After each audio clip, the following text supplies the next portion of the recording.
Okay, seems like we're live now, Dave. Good morning, good afternoon to all of the audience. Let's give all of us just maybe one more minute for those who have been running late for just this short period of time. I do hope that you guys will enjoy our today's conversation. That's what Dave and I used to call this, not like the webinar, not like the teaching or studying of new things, but let's have it as a good quiz, as a good question and answers, something that we might bring additional value to all of us, to the cybersecurity community.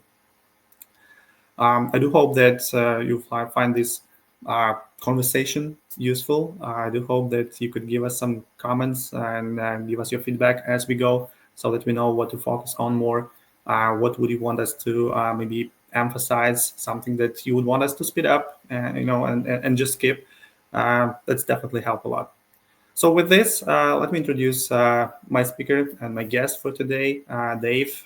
Dave is a brilliant person. He's so much into cybersecurity that all the time that we have the conversations live or in person, I feel that I'm being a student at school, because he knows very much. So Dave, please go ahead and give a couple of words about yourself. Hey, Andrew, thank you. I really, really appreciate it. And yeah, I value the fact that this is also a conversation. I think those are the things that matter, because, we all hear all these different talks and all these different things, but it's a conversation, we can kind of relate and talk about the things that matter. And that's really just a little bit about me, Cyber Dave, also on LinkedIn. So if anybody want to follow me, you can search Dave Ruiz. And you'll see in there, I'll always post a weekly, very motivational, going into the weekend post or something during the week. Because in cyber, we hear so much noise all the time, and a lot of the times we forget. Hey, the most things important to matter is you got to be able to just lift a little bit of joy up, right? So a little bit of experience, been around for a little bit. I think the first thing I ever did for security was making sure that people didn't kick the computer cables and hide them behind the corners. I mean, that's how long it's been around. So yeah, but definitely thank you for the opportunity, Andrew. Let's go on. Let's keep on. Yeah, thank you so much. For those of you who haven't seen me on these webinars session before, just a couple from about myself. I'm leading managed detection and incident response practice with UnderDefense. My favorite topics, let's call it this way, are Russian and Chinese APT groups and hackers. That's what I love to investigate, something that we face a lot during our day-to-day operational life. And that's what I mostly want to share with all of you, because I feel that these are one of the most emerging threats that happen within the cyber world at the moment. So Dave and I, we were sitting a couple of weeks ago and just discussing what we would want to show you. So we came up with just the 2 short messages, and those would be what is coming in 2025, so what to expect, and what kind of could be changed or what could be done within these changes, what steps are immediate and that would probably need to be taken. We will plan to have the good Q&A session. That's where all of you can ask questions, and that's where we can actually adjust all of this presentation to make sure that it actually works for you. Did I miss anything, Dave? No, you got it all. I think we're on it. Thank you so much. So back to basic, I would probably want to start with information that is not the rocket science for you, but no secret that every chief information security officer or whoever is responsible for cybersecurity within the company or organization, they face a complex landscape of different factors. The factors that influence the development, the management of security technology stack. I would say it's the famous dancing with the wolves. On one hand, you have this compliance requirement, all these ISO, SOC 2, and other fundamental drivers. And they, of course, help the organization to follow all these standards, the mandates that the companies have. On the other hand, you have equally important business requirements. So these requirements demand security strategy.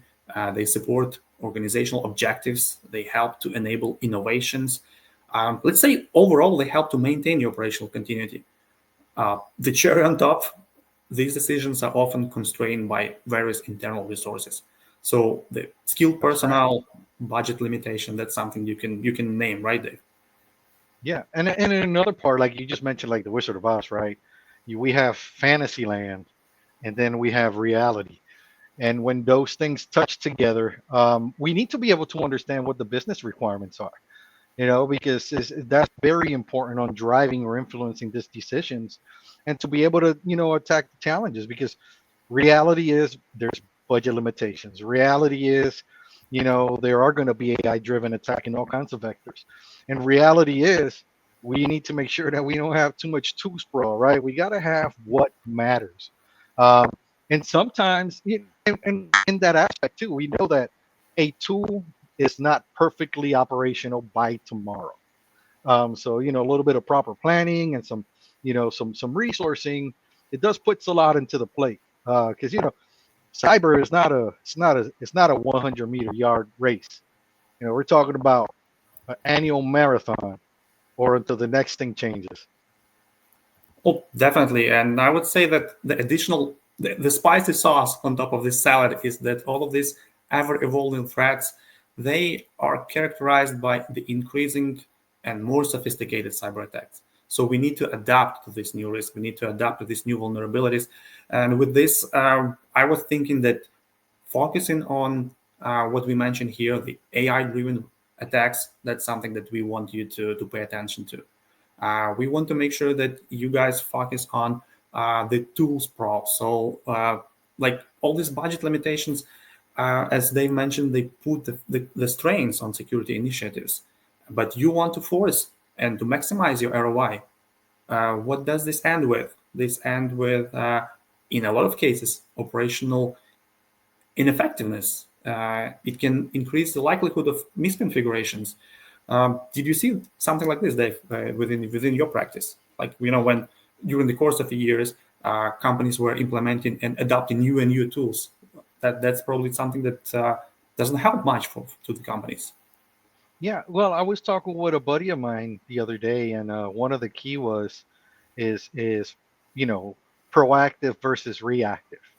And proactive is the way to go. Reactive is no longer a choice. If we are reactive, we are in bad shape. But as we look at, even through my years and implementing all kinds of different tools and things, is you always got to be able to focus on what matters. If you can't identify that gap, we're just we're just going to be a little bit confused.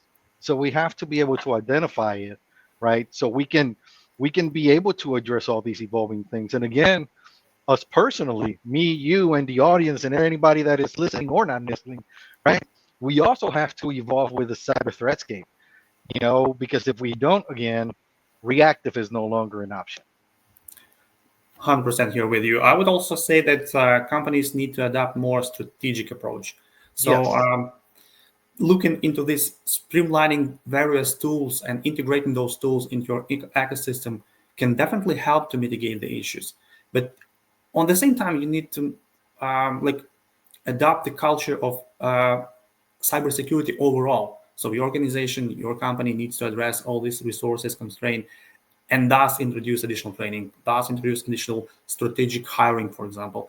I'm talking about the long-term resilience, not the short-term one. Yeah, because I mean, when we're looking at it, right, the cybersecurity culture is that's also a part of the business life. That's also a part of our life.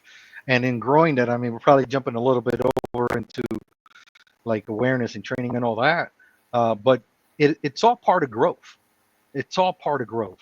And as cybersecurity professionals that we all are, it's also a program. So it's not just a strategic focus that we need to focus on. We also have to focus on the program itself and promote it out to the business. Be in front of it, right? Walk it like when you walk, they see cyber. So they know that they can come to you and ask these questions, and they know that they have an effective program. And I think that's also a game changer because, in a world today that we are, the number one challenge is us individually as users, right? Because we might just look at something too fast and not even think about it twice, and there it goes. That could be that fast. Or we can have problems like some other people that, happen where they answer the phone and they didn't validate the user and they were like, oh yeah, here you go, here's your access account. So it's a vulnerable point from us as a human factor. That's why education also in the program and maturing the culture is critical for every single one of us. Oh, that's why I have this slide in front of us now, because I do believe that you need to keep your friends close, but your enemies even more closer. So in this case, each IT director or CISO need to identify if the core pillars of the cybersecurity, like the assets, the infrastructure, the people that you work with, uh, if they are actually your friends or your enemies. Do you know your enemies? Do you know your friends? Um, it kind of funny or strange, but when you work with a new customer, when you onboard a new customer, you see that in a lot of cases, like I can say like 9 out of 10 cases, companies lack the knowledge or of one of those like backbones of cybersecurity programs. So what happens when you do not know your assets? Definitely Well, threats can go undetected, right? yeah, I mean it's and this is challenging, especially if it's going new into a business, or you're just changing or had an acquisition or new asset tools, right? So but we have to be able to identify the base and the foundation of our assets, because that's going to define what our infrastructure looks like, um, by understanding all these things, right? It's like we might be able to dig in all the way into the weeds, but then again, we might not be able to. And it adds on into the portion of understanding the generality of what the assets and the infrastructure has. I mean, and that also though pushes over into personnel, because we also have people that we work with, right? So communication is also key, to be able to talk with individuals, to be able to provide all this information, look at you know risk scores, and have those conversations. Like, hey, what do you have? How do your stuff look like? Because at the end of the fight, it's a team fight. You know, yes, and we have to be conscious that a lot of security and cybersecurity professionals, they wear two hats, sometimes two or three hats. And it's a very complex thing. Um, but so we have to remind ourselves that a part of the base is knowing our assets, knowing our infrastructure, right? And that personnel can also always be a challenge, and that's fine. We still got to move and do what we got to do, right? I Yeah. mean, yeah, Let me we got to give you just a roll. couple of examples of a fresh hacks, a fresh um, compromises that happened within the last a year or so. So with regards to asset management, let's just remember the Fidelity investment, for example. They've experienced more than 77,000 customers affected by the security breach, and the reason is really simple. They knew to establish new customer accounts. They were actually compromised. They were having a lot of vulnerabilities, and the main reason is the onboarding process. So as the onboarding process failed, that's where malicious actors managed to get inside. And this incident actually emphasizes the necessity of all this comprehensive 360 degrees asset management, where you monitor, you secure all your assets.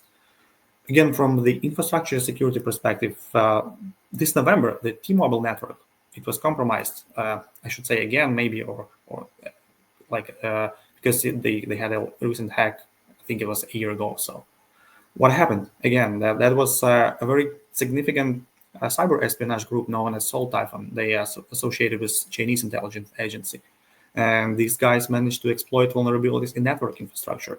So we see that small, large companies, small, medium business, they are all being targeted. It's not a matter of you, of the size, of the profits that you make, or even the department or field of knowledge that you have.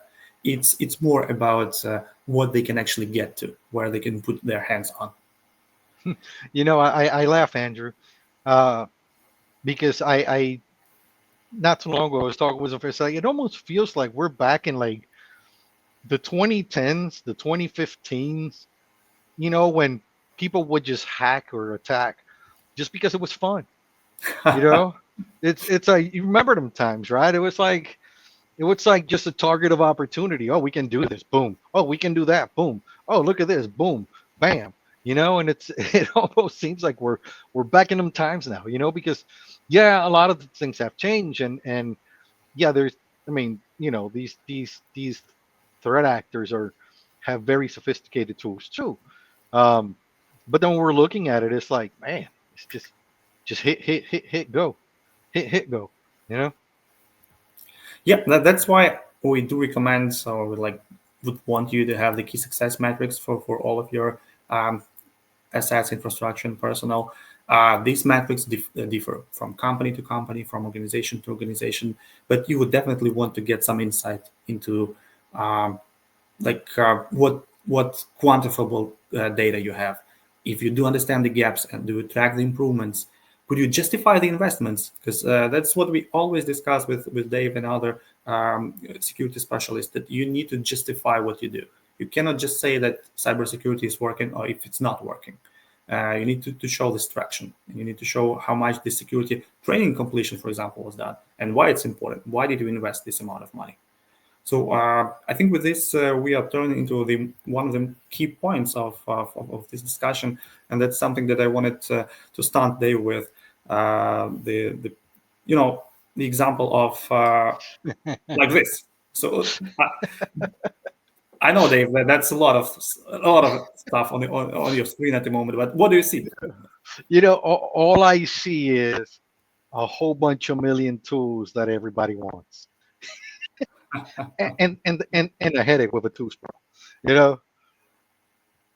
But this slide is just funny. I mean, I look at it and it's like, man, we all can think about a million things that we want, and everything looks good, and let me get the ticker stripes, let me get this and that. But it's ultimately, at the end of the day, we look at all these things, but what we really have to remember is, what do we really need, Andrew? What do we really need?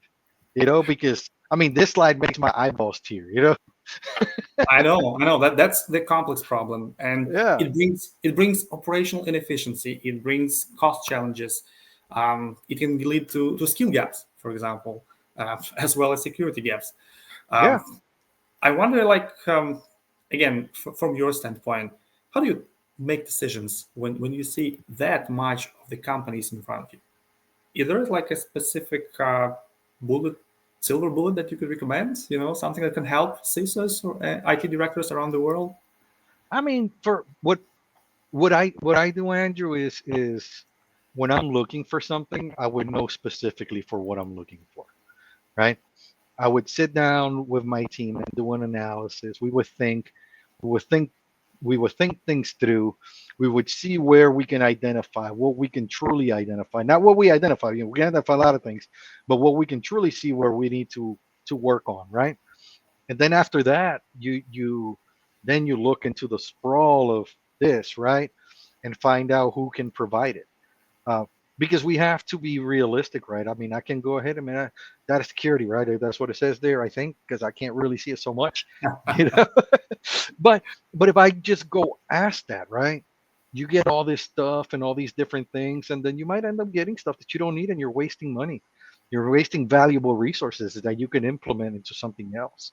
So it's keen to know, and I think the magic bullet is, hey, let me know exactly what I need, right? And when you know exactly what I need and you go to have these conversations, they're going to come back with the right answers and not with their fluffy answers, right?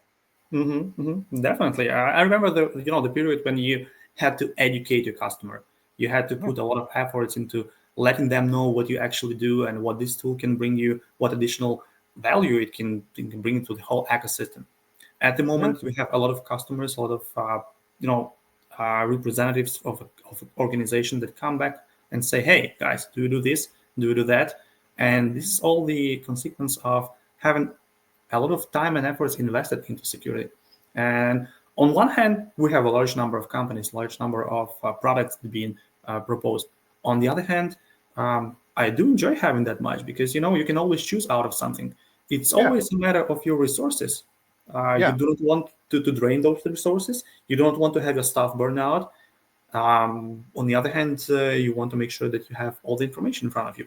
But again, that Exactly. brings something that we discussed previously: this tool sprawl and everything that comes with this, additional alerts, additional noise, more on your people. So you still need to have to find this balance. And I guess that budget limitation bring this balance, doesn't it? Yeah, yeah. I mean, and that's where it goes into like knowing what you need. You know, and we're looking for the unicorn CISO, right? That has a $3 million budget on a monthly basis, and when we find him, he's gonna be my best friend. But reality is, right? It doesn't work that way. We all work with a budget. We all work with a limit. We all work with different things. And identifying the need is where we can make those very sound decisions. Yep, definitely. I was also, wondering if you would recommend having something called vendor lock-in or using various vendors and various ecosystems. With your experience, what works better? Wait, how did that say that? Like having just one vendor for various types of your cybersecurity issues, security monitoring, security tools. I'm not Yeah, about to name to name the companies, but just in general, that there are companies that has the broad range of security yeah. tools. On the other hand, there's like those niche small companies that provide in-depth analysis, answering the questions. Um, how do you like work with this? What would you recommend doing this? I mean, I think looking at what we would need, um, there is a benefit in having one organization, covering two or three things, right? Because those two or three things might be able to coincide and provide a larger aspect of, reporting data or information. But in the other aspect too is just carefully picking what you want to, because let's say company A provides all this and all this for this price with this other stuff, right? But do we really need that, or do we just need these certain things? So that's where the smart choice comes into play. Is some things might have some benefit, right? But in other things, it might not be beneficial to me. So it kind of leaves it in the middle water floating somewhere. That's when we come to this wise choosing that you mentioned. Each and every CISO, each and every security director, they want to have a high effective tool with a low cost. Um, but sometimes you do need to buy something that is expensive, doesn't bring a lot of effectiveness, let's call it this way, but Yeah. brings some additional spice on your main dish. Otherwise, you do not feel that this dish is differ. That's the salt that we use. What I mean, tools would you say that are like the most effective, or let's say which one would you invest first, which one would you invest the second round, if we speak about small to medium businesses, for example? yeah, like, and we got to look at also like small to medium businesses. A lot of the times, they might have very limited funds and very limited personnel. And I mean, I've talked to a lot of buddies where they do work for these smaller businesses, and they don't have a lot of budget to go around and be like, I want this and this and this and this. So they have to be able to address the concerns for what they actually have.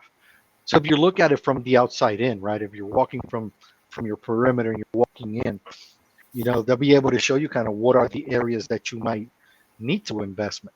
Like maybe a business can't afford a SOC, right?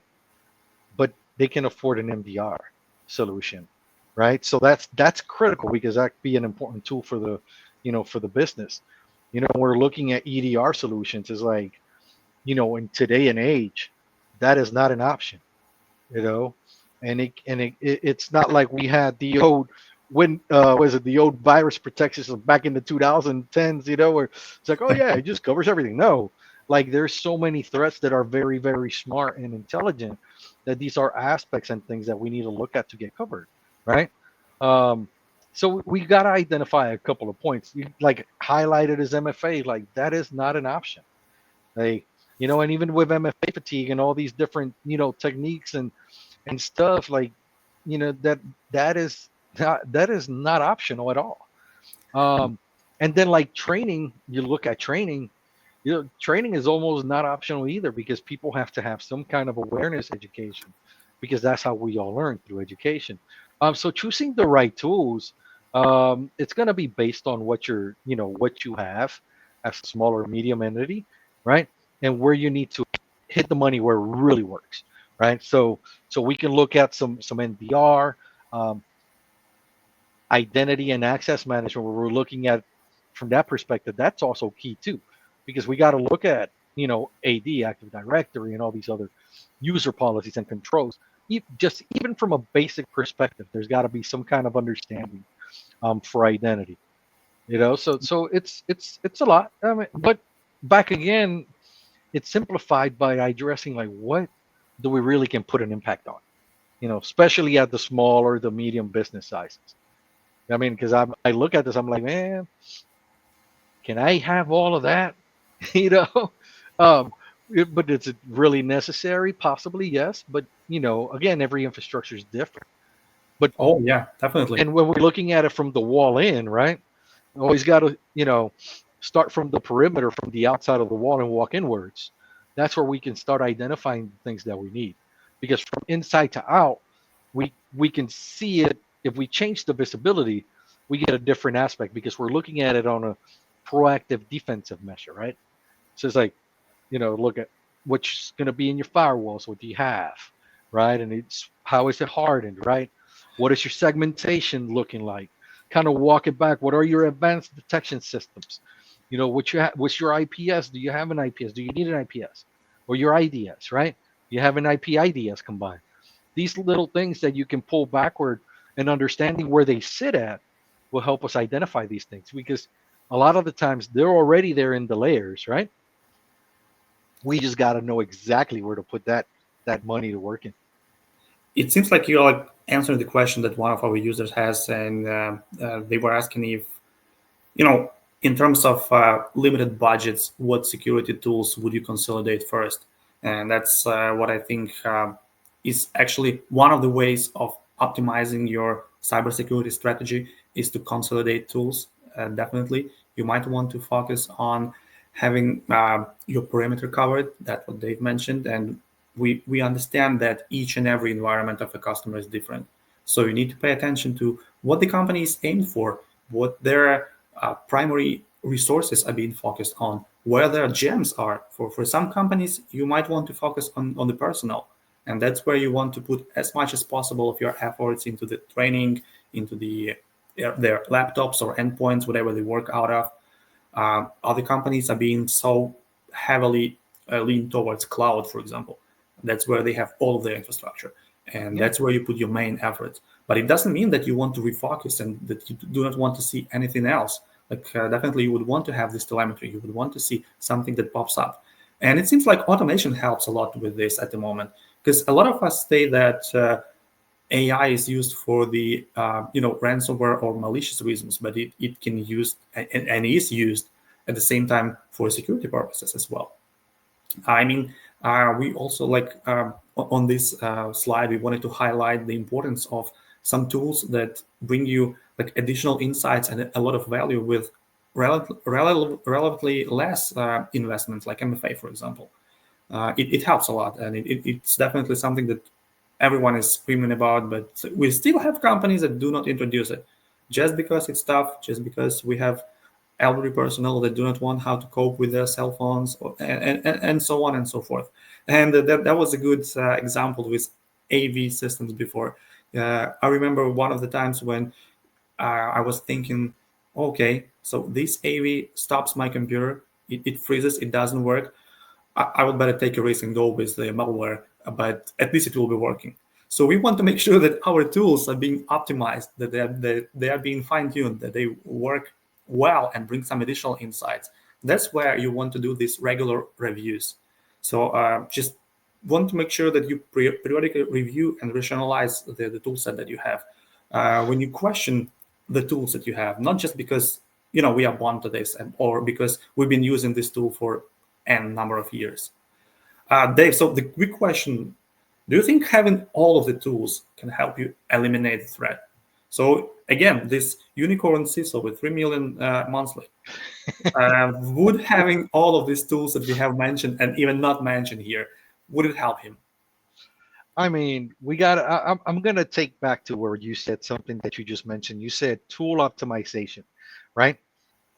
And tool optimization takes everything to a different level. It really, really does, right? Because that's maximizing the capabilities of the tool itself. So, for example, I have this one tool. Let's just me read off of here. I got this anti-malware tool, right? The anti-malware tool. What are the fully capabilities of it, and how you can implement that tool into your tool stack, right? So into your stack itself. So meaning anti-malware, I load it up and it just does virus and malware protection, right? Just protects against this. But what else can that tool do? Those are the parts also that we need to identify, right? Because I don't even know if that's so at the unicorn CISO with $3 million that he makes got a month on security budget. Even if you have this much stuff, would it be effective? Would it be properly implemented? And that's the other aspect of this, is being able to have a really good implementation of the tools that you have. And that can be probably extremely valuable, and more valuable than a lot of other stuff that we can look at or think about. So, I mean, does it matter to have 50 tools? Will it be nice? Possibly in a dream world. I mean, who's going to be able to take care of those 50 different tools? 50 geniuses? Because that's another aspect, is we got to make sure that the people that are working on these tools are also, that our teams, that our cyber teams and everybody that we have, are effective with these tools. So they also have to learn them and grow them. Yep. So as a quick summary to this slide, I would say that choose carefully. Make sure that vendors that you have, that they're flexible, they are ready to adjust and adapt their strategy to your needs. In case you feel that there is something that you want to change, go back to this slide. There is definitely something that you might be investing and changing. That's not a problem in the modern world. So it's just a matter of bringing the value to your company. And I think with like a slow and smooth transition to the next slide, but invest a lot into your trainings, into your personnel, into your people. Again, a classical example of the full stadium and a lot of the security around the stadium, police cars, helicopters, whatever, all these, metal detectors. But then you have your cousin calling you in and saying that he got, he's working in the stadium and he can bring you in using the back door. That's exactly what happens. Yeah. We laughed about that, right? Because it's like, you got all these controls, you're paying all these people, you got this humongous stadium with millions of things inside, right? And that one person, hey, come in through this door. Right. And everything that was built just got crushed, and that's why it's important to be able to educate. I mean, that's why education is really important. And cybersecurity awareness training, it's a must. That is a place where we really have to put efforts. And I'm not just saying just have it and do this once a year or every 5-year thing. No, like create a program where you're communicating back and forth with the business. Send monthly flyers. I don't know.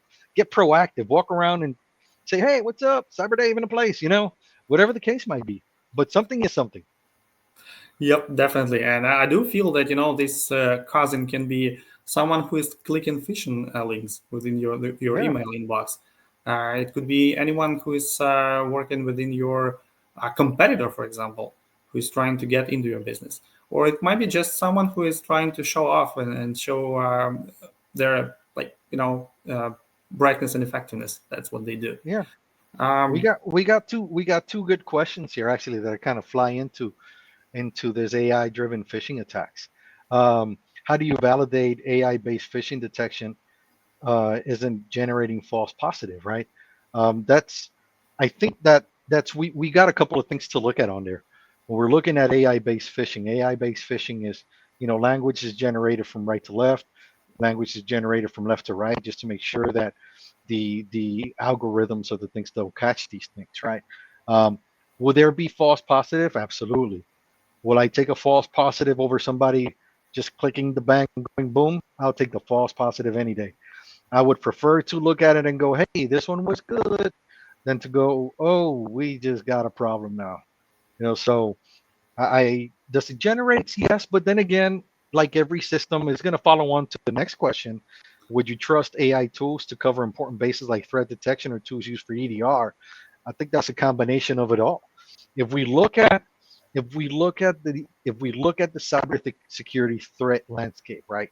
Just the landscape. Let's go at from a threat perspective. We have AI based phishing. We have AI based attacks. We have all these different things that are being used that are at the hands of the attackers, right? So would I trust AI tools? Absolutely. You know why? Let me put a little number perspective.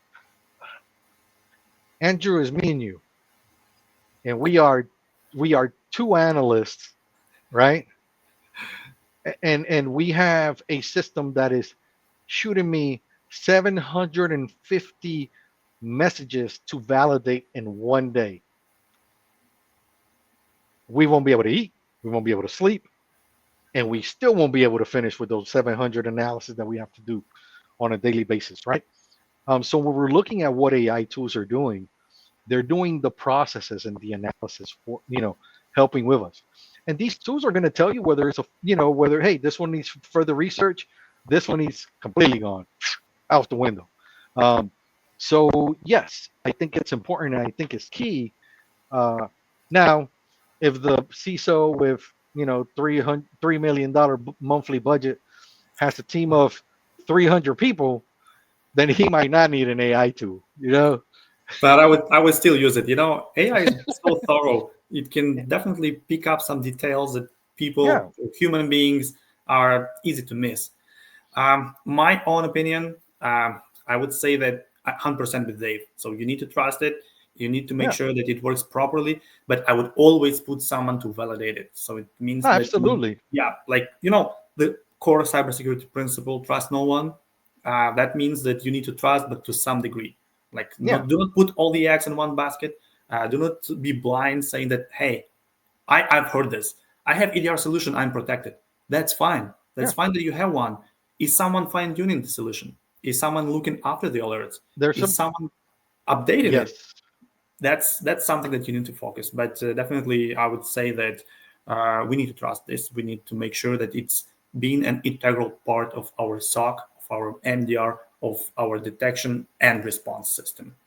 Yep, I agree. I agree 100% with you.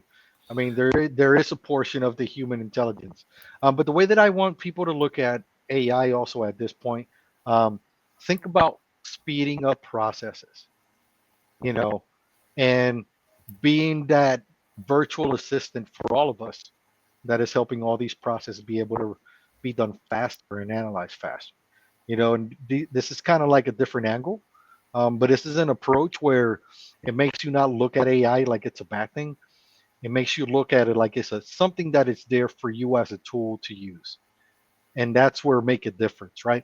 Because it's gonna be there, whether we like it or not, whether we decide to evolve and emerge with it or not, it's going. So either we get on the train, right? Or we just stay at the train stop and watch it go by. It's just reality, right? And you know what? It already sped up for malicious actors.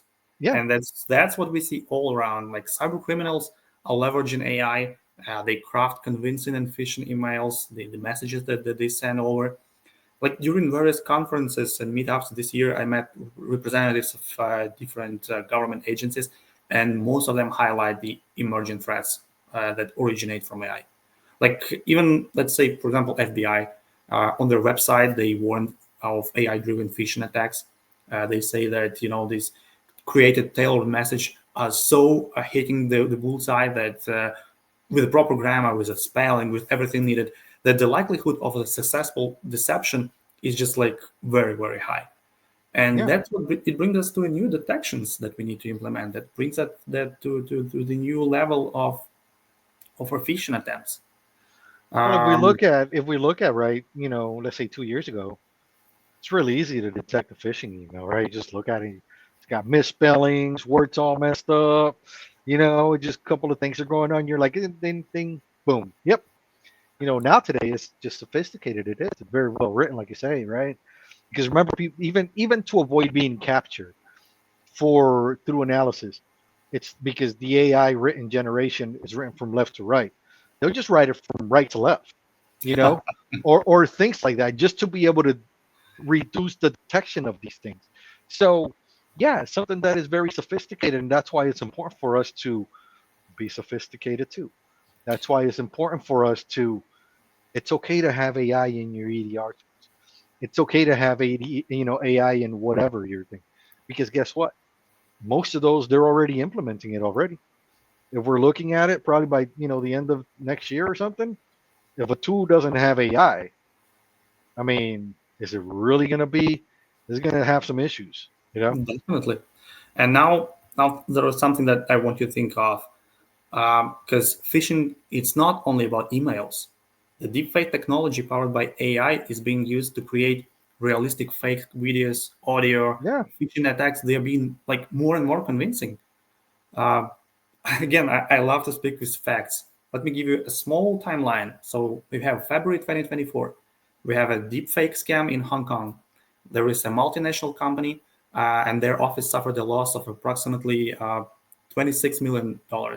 And that was due to a sophisticated scam. The Yeah. deepfake technology, they used AI-generated audio. They impersonated a senior executive, and he was convinced to authorize a large fund transfer. Now let's move just a little bit to to May. So May 2024, we have the British company called Arab, and they've been defrauded over like $25 million. And again, that was the AI generated, but this time it was the video call. Imagine that. So they had an employee in Hong Kong. He was deceived by transferring funds, and they had a digitally cloned version of the senior manager who was showcasing and showed, like he was like convincing the person to do this. And so that there was actual loss. So February, May, and now we have October. Just recently, the AI company OpenAI, the leader, the frontman, the one who actually started all this, no, not started, but like one of the most popular ones. So the China-based group called SweetSpectre, they sent emails, they were sending malware, and they were trying to compromise the internal systems. So this actually small chain of events, and these are just the events that we know of. There's Yep. definitely so That's much more true. that stay undercover that we do not know. They Yep. just show how sophisticated these attacks become, Yeah. and you just need to be cautious. So And that's why I say if we don't grow with technology, if we don't grow with all these things, like I said earlier, reactive is no longer a choice. It's proactiveness. definitely. So I would say that we need to focus on training, on people, on their awareness, and we need to make sure that they have, their eyes being open, Yeah, I and their agree. SOC team and MDR team stay on guard as well. Yeah, 100%. What will change with SOC? What will change with operations in 2025? I don't think that a lot will change, but I am more than positive that we need to establish 360-degree visibility within each and every environment that you operate, work, supervise, whatever. You want to have the visibility on that assets that we mentioned before, the network, the people, the activity that is going on within these networks. And you want to have this holistic approach. This can empower security teams to stay ahead of these threats, because the good and the bad SOC team, they differ within the detections and the response that they have. So You know, and I think the only thing I'm going to add to this one is going to be visibility. You know, visibility, and it's being proactive and digging in to understand: are you being visible, or are you being not visible? Right? Whether it's a SOC, whether it's a whatever MDR, whatever the solution is. Can you see into your network? Can you see into your EDR?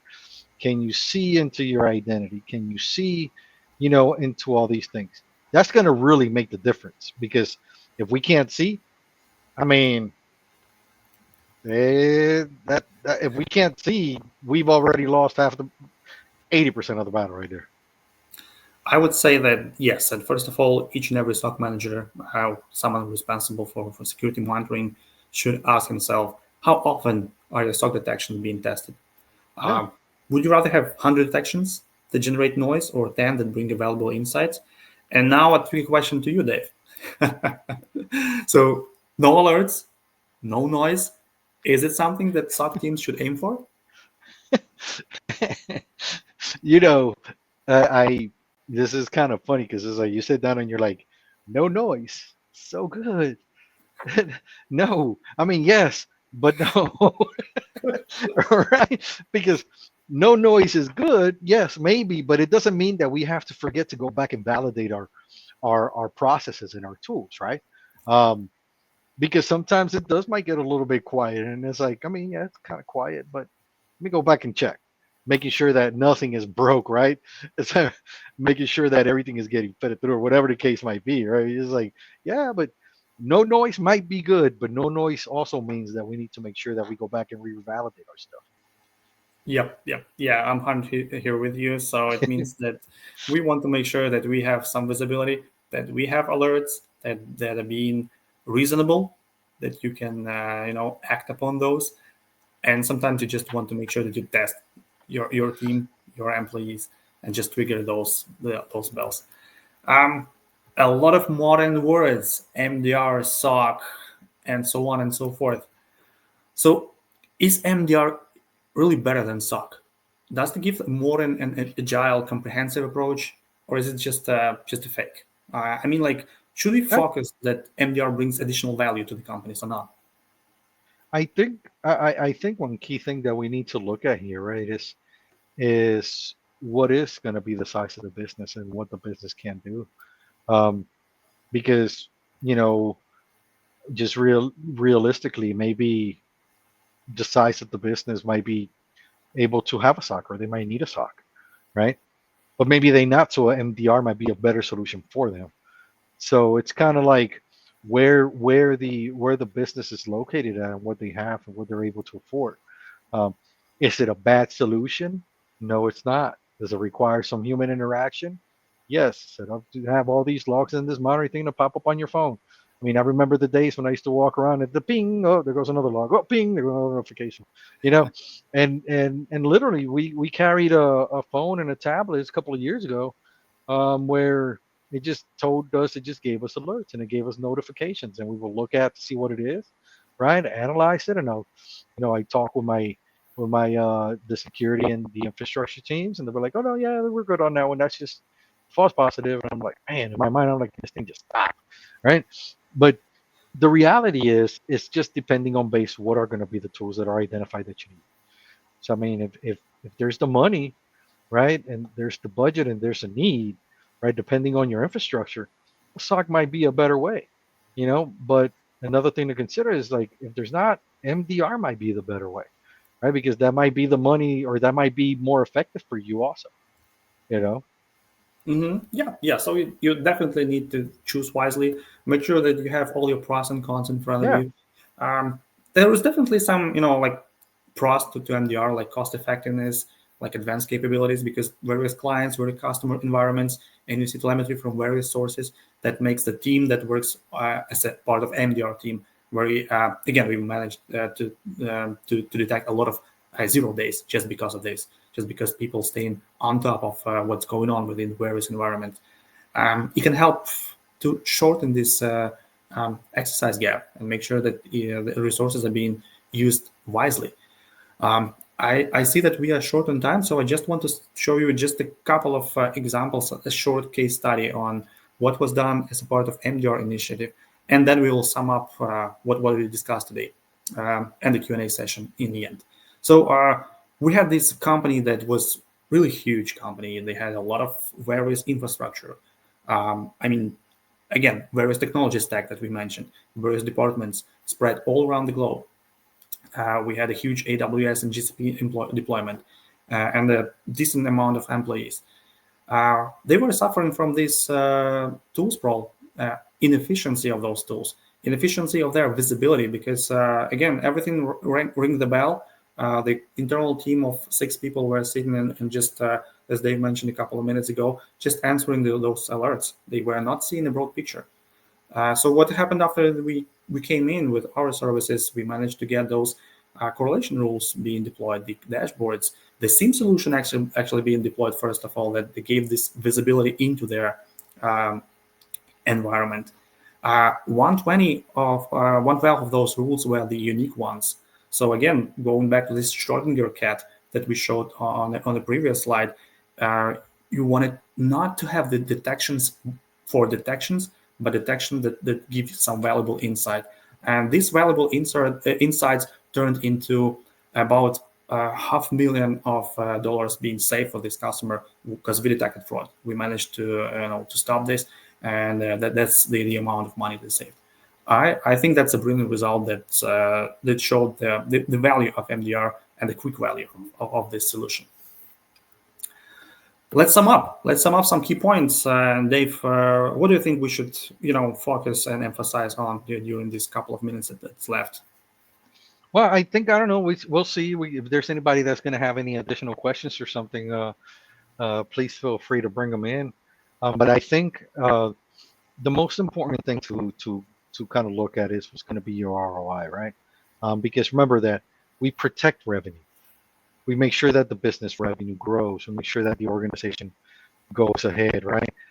So when we're looking at different needs and different requirements, it's identifying what is going to be the initial need for the businesses, right? So like is a key point, like MFA is not an option. EDR is not an option. When we're looking at which company is going to bring you the best thing, I mean, I think that's going to be up to the choice of the individual to do their homework, right? Because everything is different. Not every shoe fits all. not every feet fits every shoe either. It's a two-way street. So I think those are things are very important and significant. And knowing your tools, it reduces redundancy. It makes them more effective. It increases your awareness, increases your business capabilities, all these things. Everything just, that one kind of validates like the rest of the slide, because it makes your security stack more resilient, better, because you understand it.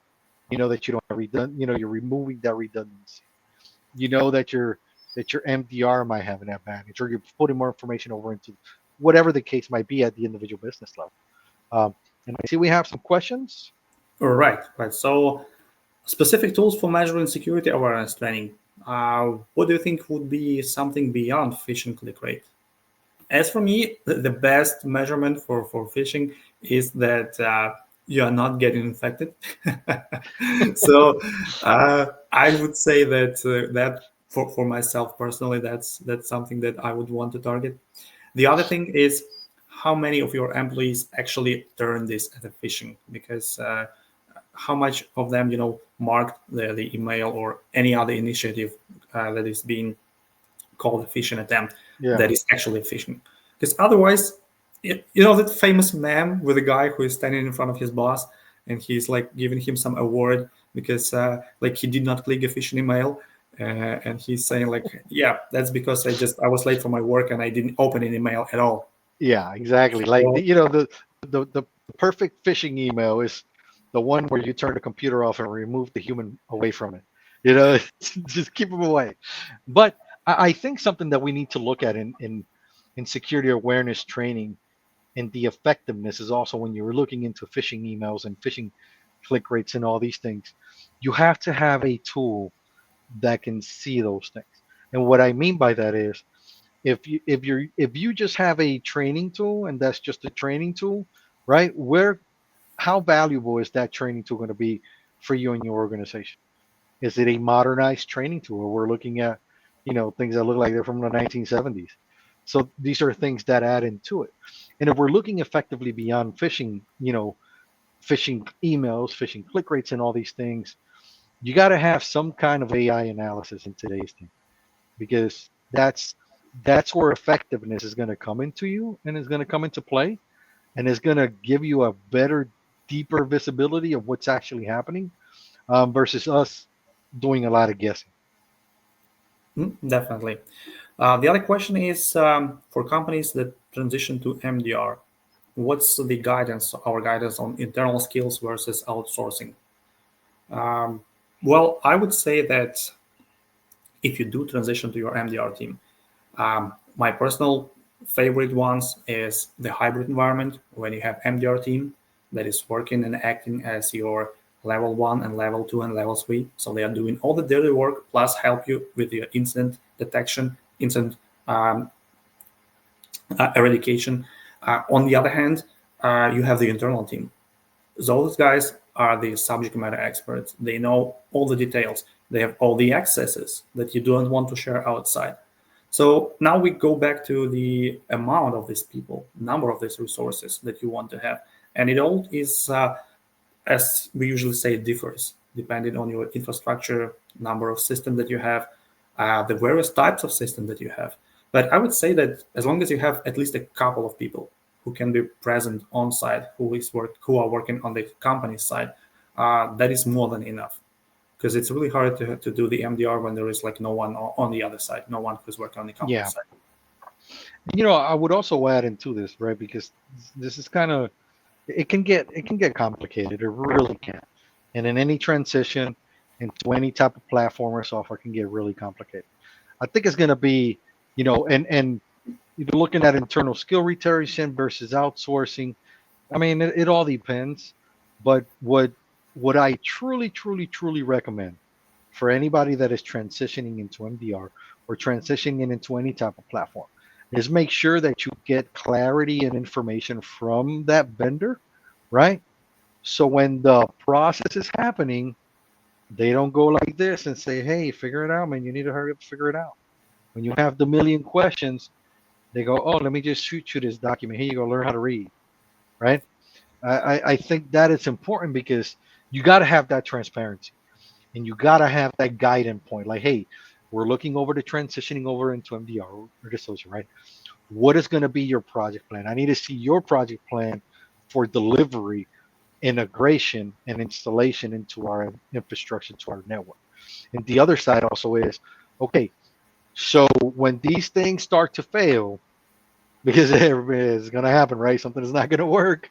You got it. So who's going to be my technical subject matter expert that I can go to that can help me fix it and not give me the runaround for another 2 or 3 days? I mean, I've done project in the past. I've done some migrations and it was like, I just need an answer. Like, what do we do? And, dealing with this company and you're waiting on an answer, waiting on a response, and they forward you to another person and they forward you over there and you're just like, I just need an answer. Who's going to be the programmer that is going to make this change? Please, can I just get his phone number? I'll even send them some donuts, man. Like, I just need to talk to that individual so it can make these things easier. So clarity on this is crucial. If there's no clarity, I'm guaranteeing you it's going to be a hard time because you're going to have some challenges. You're going to have some integration issues that needs to be adjusted. There's going to be some configuration problems. Outsourcing versus insourcing, that'll be up to you. But that's still going to be dependent on what this transition is going to look like. And when somebody tells you, oh man, you'll be able to see this in 2 weeks, I stop and I say, no, I need to know your real number, because your 2 weeks means your 2-week average based on probably your 10 minimal companies that had 3 people. Give me some real numbers, because we're going to be looking at a month. Well, anytime you tell me 2 weeks, I'm thinking a month, maybe 2, because it's just the reality of the beast. Yep, and a spoiler for myself, we have a brilliant MDR users buyer's guide. That's something you want to check out on the website, and it really helps to go into all the details that Dave mentioned, plus some additional ones that we didn't say at the moment. We are running out of time. I do hope that all of our audience enjoyed this conversation as much as we did. Dave, thank you so much. Thank you for being here with us. I do hope that we can have some session in future scheduled again.